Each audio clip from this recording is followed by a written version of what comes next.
Prezados, estamos iniciando agora o capítulo de risco e retorno. O que a gente vai ver nesse capítulo, né? Retornos monetários e percentuais, parte de cálculo de retorno médio, distribuição de frequência e variabilidade, papel do desvio padrão, né? Eficiência de mercado, pesos de carteira e gerenciamento de carteira de investimentos, risco sistemático e não sistemático, diversificação, beta, linha do mercado de títulos e também linha do mercado de títulos e custo de capital. É um capítulo bastante matematizado, é um dos mais matematizados da disciplina, junto com renda fixa, que a gente chamou de avaliação de títulos, né? E esse também é um capítulo que tem bastante matemática, mas é um dos capítulos que costuma gerar mais interesse, mais curiosidade de quem está estudando, né? Em função de tratar-se de investimento, é um tema que é recorrente, né? Que todo mundo quer saber e tem que saber, né? É muito importante vocês saberem decidir sobre investimentos. Isso vai fazer parte da vida de vocês, se já não faz parte, né? Se não fizer, já deveria fazer.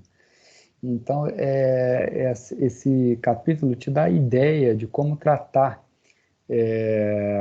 e principalmente comparar investimentos, né, diferentes.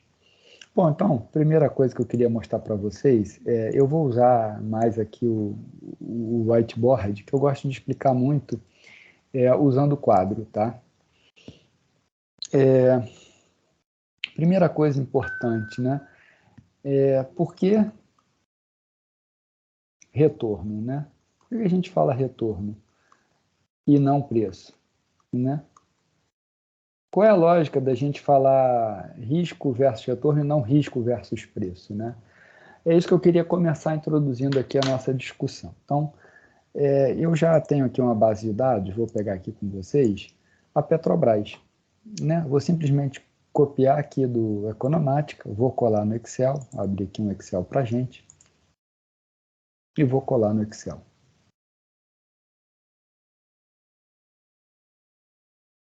Abrir uma pasta em branco, né? E vou colar aqui no Excel, tá bom? E aí, eu vou trabalhar só com preço de fechamento. O preço de fechamento é aquele último preço do pregão, tá? É o preço que encerrou o mercado. Então, tem aqui, no caso aqui, eu tenho desde 86, né? Dá um zoom maior aqui, para enxergarem melhor. Tem desde 86 até agora. Então, eu vou fazer aqui o seguinte, eu vou eliminar essas três colunas, vou excluir essas daqui também. E, além disso, eu vou pegar a coluna A e B, vou colocar um filtro, e vou eliminar tudo que é hífen, e hífen geralmente é feriado no mercado, tá? E aí eu tenho que eliminar, obviamente, o que é feriado no mercado de capitais. Então, vou ali marcar hífen e vou excluir tudo que é hífen, tá bom? Então, ali desde 86 é uma planilha grande, né? Então, vou simplesmente excluir aqui, né? Desde 86 até agora. Vou voltar com o meu filtro. E para não ficar com muitos dados aqui, gente, que acaba ficando uma planilha pesada, eu vou trabalhar com 2021 para cá. Na verdade, eu vou trabalhar com 2020 para cá, porque aí abrange também o período ali do Covid, né? Então, eu vou trabalhar de 2020 para cá, porque o período do Covid vão ter algumas situações interessantes para a gente conversar a respeito. Então, vou botar aqui, vou colar os dados, simplesmente vou colar aqui. Aqui é a data. Aqui são os preços de fechamento, né? Preços de fechamento. Deixa eu dar um zoom maior, como eu já vinha fazendo, né? E aí eu vou fazer um gráfico super simples aqui, que é o gráfico de linha, né? Dessa série temporal. É uma série ao longo do tempo dos preços da Petrobras. Então, eu vou aqui inserir linha 2D. Tá lá. Preços de fechamento. Vou simplesmente copiar, vou colar lá no nossa área de trabalho, né? E vamos trabalhar aqui, ó, vou dar um zoom maior. O que a gente pode observar, né? Primeira coisa, aqui está o Covid. Aqui foi o Covid. né? E a gente viu que do Covid até agora, se eu quiser aqui extrapolar, digamos assim, uma tendência, eu estou vendo que é uma tendência, né? Uma tendência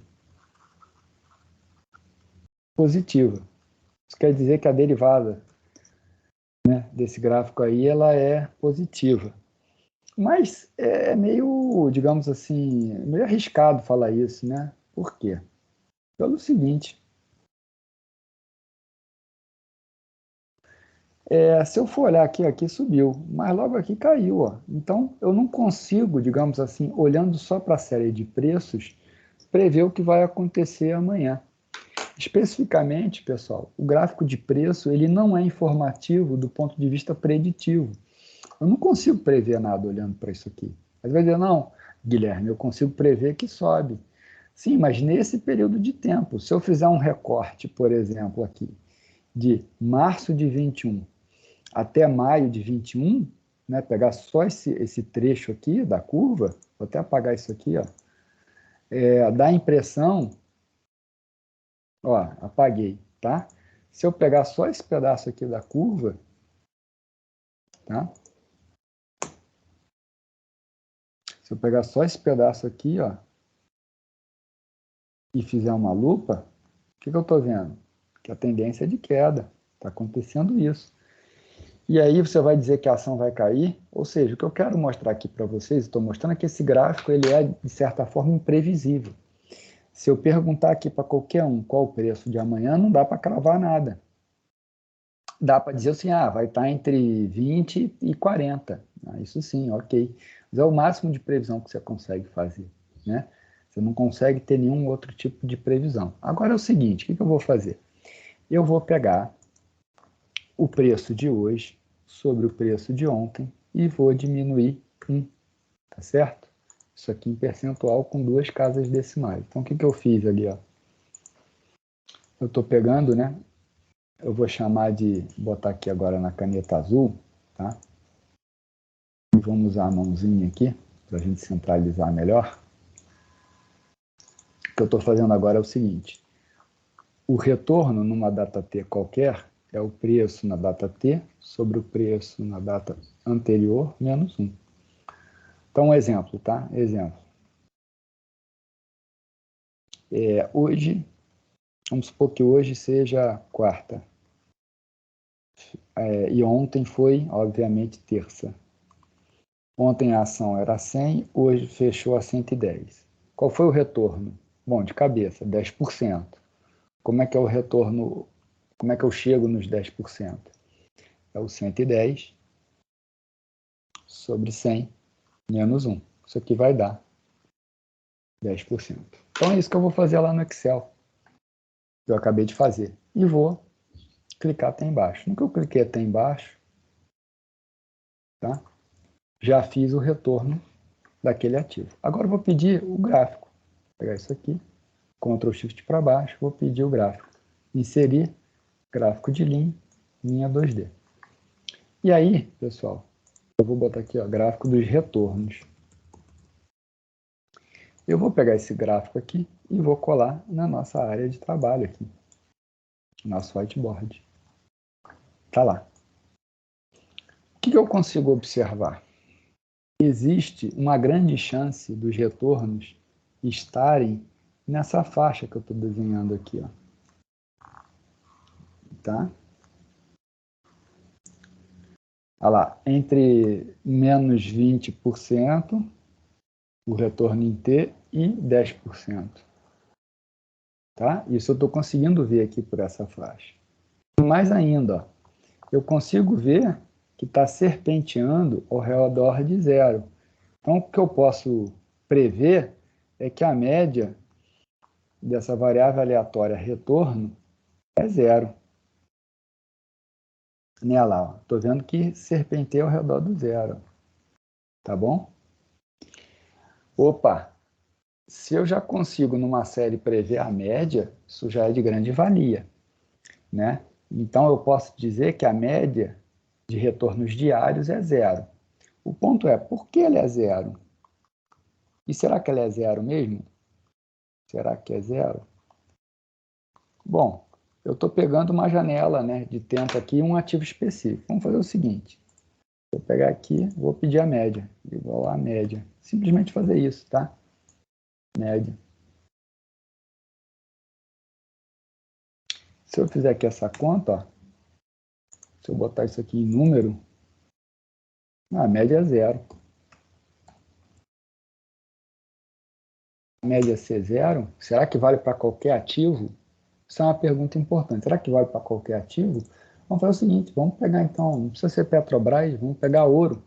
O ouro é OZ1D, tá? Uma commodity, tá? Negociada por OZ1D. Tá ali, ó. Vou selecionar tudo, vou copiar, vou colar lá na minha planilha. Tá? Então, vou colar aqui. Tá? Vou dar um zoom grande. E é a mesma lógica. Aqui eu vou botar Petrobras para a gente não se esquecer. Eu vou botar o ouro, OZ1D. Tá? Vou ficar também com preço de fechamento. Mesma coisa, nada muda. Processo é igualzinho da Petrobras. E se você não entendeu, ó, fica de olho aí que agora é mais uma chance para você entender o passo necessário que eu fiz. Peguei aqui o A e o B. Vou botar um filtro. Vou marcar tudo. E vou marcar o if. E vou simplesmente excluir.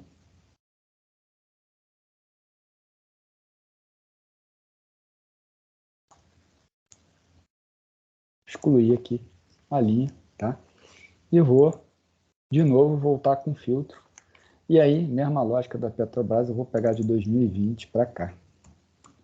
Por que 2020? É porque é um período, é claro, eu já usei essa OZ1D2. Eu já usei esse período na Petrobras por uma razão, eu quis pegar vários eventos de mercado. Peguei uma crise gigantesca, que foi o Covid, a recuperação dessa crise, né, na recuperação do preço dos ativos. Então, estou pegando diversas nuances de mercado. Eu não quero fugir isso no ouro. Tá? Então, vamos pegar de 2020 para cá. Mesma coisa.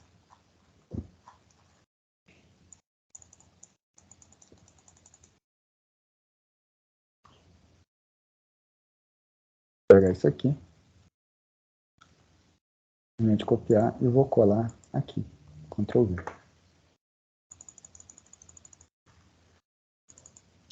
E aí vamos pedir o gráfico disso. Inserir gráfico de linha 2D. Olha aí. Mesma coisa, a gente não consegue enxergar uma tendência no preço. Né? Agora vamos tirar o retorno. O que é o retorno? O retorno é preço de hoje sobre o preço de ontem menos 1. Cliquei 2 vezes. Está feito isso aqui em percentual, com 2 casas decimais. Vou pegar esse aqui e vou pedir inserir gráfico de linha 2D. Vou colar lá na nossa lousa branca. Tá? Colei. O que eu estou vendo aqui? Quando eu comparo Petrobras com ouro, o que eu estou vendo? Bom, primeira coisa. A média, ó, mesma coisa. Olha que coisa legal. A média é 0. Tá? Igual Petrobras. Vamos fazer a conta no Excel. Média.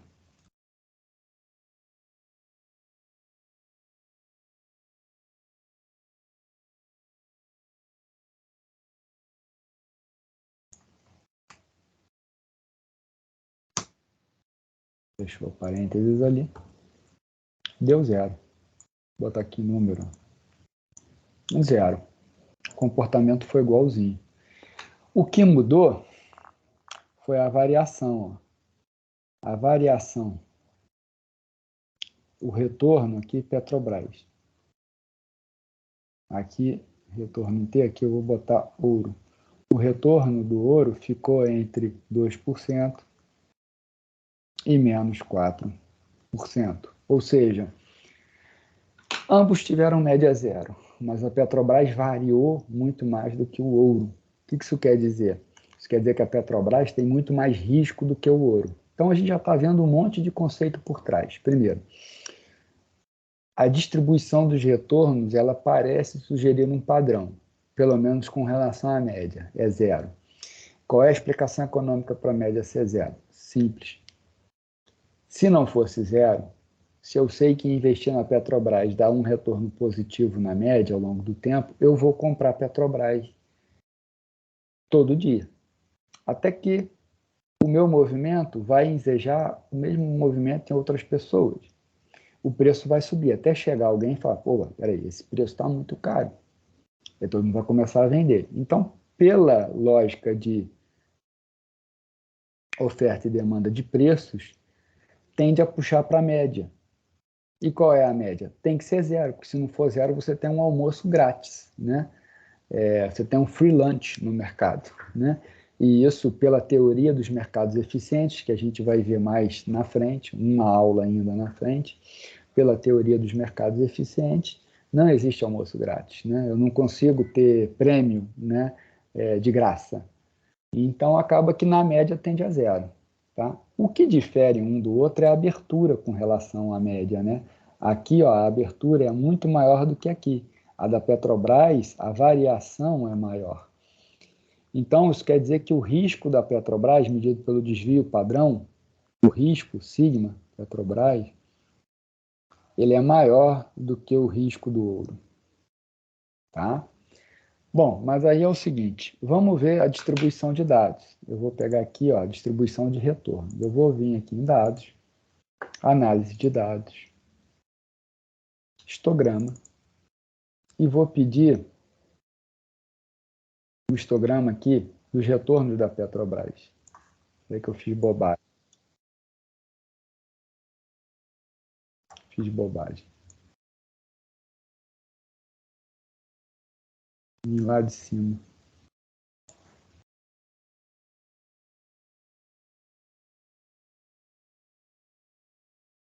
Pronto, ó. Vou pedir os retornos da Petrobras. Vou pedir um resultado do gráfico. Tá ok, olha lá o que eu estou vendo. Ó. Eu vou pegar isso aqui e vou colar lá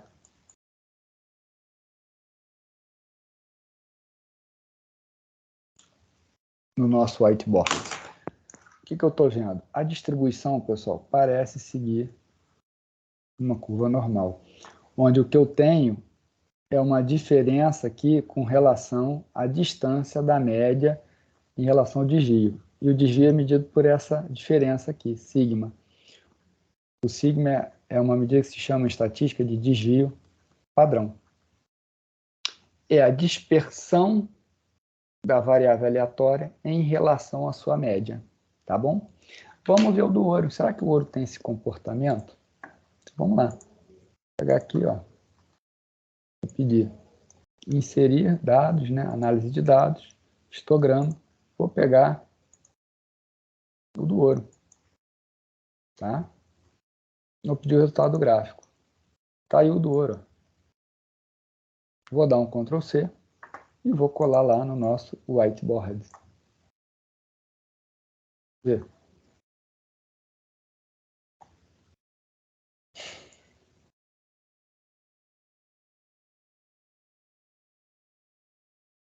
Pronto. O que eu estou vendo aqui, ó, vou dar um zoom grande. Vou pedir aqui, né? Olha lá, o mesmo comportamento. O que difere é o que eu tinha visto lá em cima já. Tá? É a distância com relação à média. Ó. Aqui eu vou entre 19% e menos 25%. Aqui eu vou entre menos 6% e 6%. Ou seja, aqui é o ouro. O desvio padrão 1, e aqui se eu chamar de sigma 2, o desvio padrão 1, ele é muito maior do que o 2. Tá? Por quê? Porque a abertura com relação à média é maior. Então, aqui o risco é maior. Faz sentido o risco da Petrobras ser maior? Faz, né? O ouro é tido como um ativo que, quando o mercado está em crise, todo mundo recorre a ele. Então, ele é um refúgio em termos de risco. O que quer dizer isso matematicamente? Que ele tem menos variabilidade no seu retorno. Tá legal? Então, o conceito para a gente de risco é tudo que varia. Tudo que varia menos proporcionalmente tem menos risco do que quem varia mais proporcionalmente. Então, na média, a renda fixa tem uma variação menor do que renda variável. Por isso que a gente escuta comumente, popularmente, que a renda fixa tem menos risco do que a renda variável. O que isso quer dizer? A renda fixa varia na proporção menos do que renda variável. Mas o detalhe interessante é que os ativos têm média zero diário, pela hipótese de mercado eficiente, que eu comentei com vocês, there is no free lunch, né? Não há almoço grátis. Além disso, né, todos têm um comportamento de curva normal, tá certo? A gente está vendo ali, ó, que a distribuição de ativo, ela tem um comportamento normal, tá? Isso é interessante, né? Porque na natureza, a maioria dos processos estocásticos seguem uma curva normal, tá? E como é que eu calculo o desvio? Bom, o desvio, pessoal, é simples. É só usar uma fórmula no Excel que chama desvio padrão, tá? É simplesmente 10, olha lá, qualquer desvio padrão aqui que vocês selecionarem vai dar o valor correto, tá? Só que tem um detalhe, como eu estou calculando aqui numa base diária, a gente tem que passar isso para a média ano, tá? Então a gente multiplica por raiz de 252, porque num ano tem 252 dias úteis, então é como se eu fizesse a extrapolação de que todo dia tem aquela média. Então eu extrapolo para o ano, multiplica por 252, tira a raiz, porque o desvio é a raiz quadrada da variância, tá? Para quem fez estatística aí lembra, então fica a raiz de 252. Por que eu uso raiz de novo? Tá? Lembrando que é uma questão de escala. Quando a gente está trabalhando com peso, qual o meu peso? Né? A gente fala em quilo, a gente não fala em grama. Grama a gente vai falar do presunto que está comprando na fiambreria, né? 100 gramas, 200 gramas, né? Tem louco que compra 4 quilos, né?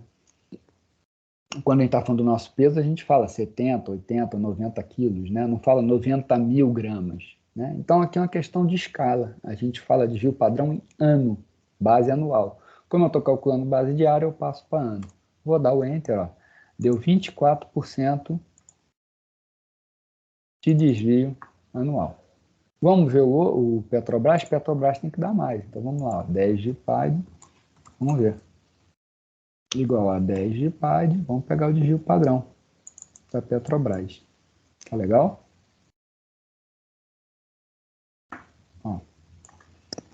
E de novo, né, tem que multiplicar, fechou parênteses, multiplicar por raiz de 252. Se eu fizer aqui a conta lá, 55%, tá vendo? Bem mais arriscado, né, do que o ouro. Tá bem mais arriscado do que o ouro, tá bom? E aí, gente, nós vimos dois conceitos aqui importantíssimos. Retorno decimal, que é esse que a gente calculou, tá? Tá aqui ele, ó. Tá aqui o retorno decimal, aqui em cima. Ó, tá aqui o retorno decimal. Vimos a distribuição de retornos, que segue uma normal. E agora vamos ver o retorno logarítmico. Gente, isso aqui, ó, quando o resultado é pequeno, a gente pode aproximar, tá? A gente pode fazer a conta também usando a função logaritmo.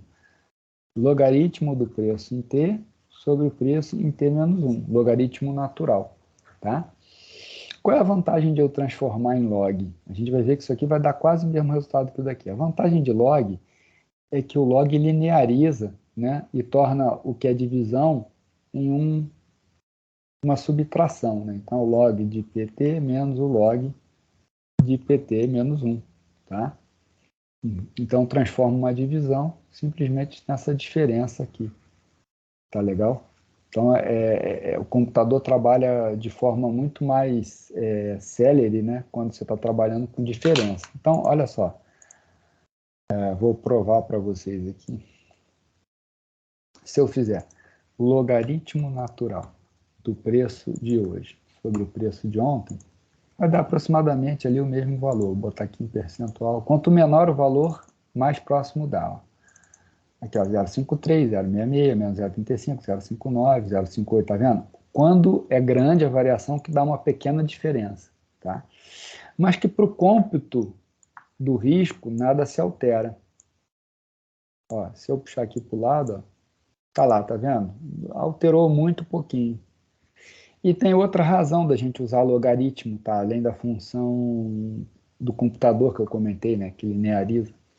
A distribuição, que eu comentei com vocês, se é normal, eu forcei essa discussão, né? Eu disse para vocês que é normal e segue o baile, mas eu tenho que fazer um teste estatístico para ver se realmente aquela curva é a curva normal. E a gente observa que nos ativos, a curva que mais se aproxima é a log normal e não a normal. Então, se é log normal, mais um motivo para a gente usar